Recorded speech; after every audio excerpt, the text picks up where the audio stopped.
আসসালামু আলাইকুম রাহমাতুল্লাহ।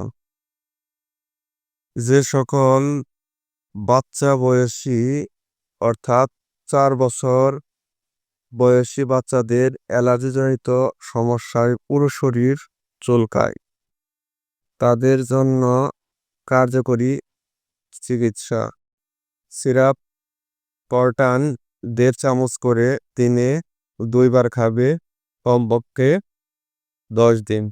সিরাপ কিনাবিল ১.৫ চামচ করে দিনে ১ বার খাবে, কমপক্ষে ১ মাস।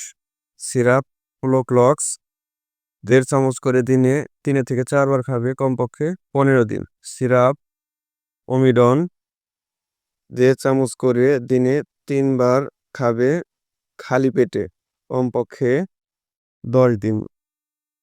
এতে করে ওষুধগুলো প্রতিনিয়ত চালিয়ে গেলে রোগী সম্পূর্ণভাবে সুস্থ হবে ইনশাল্লাহ।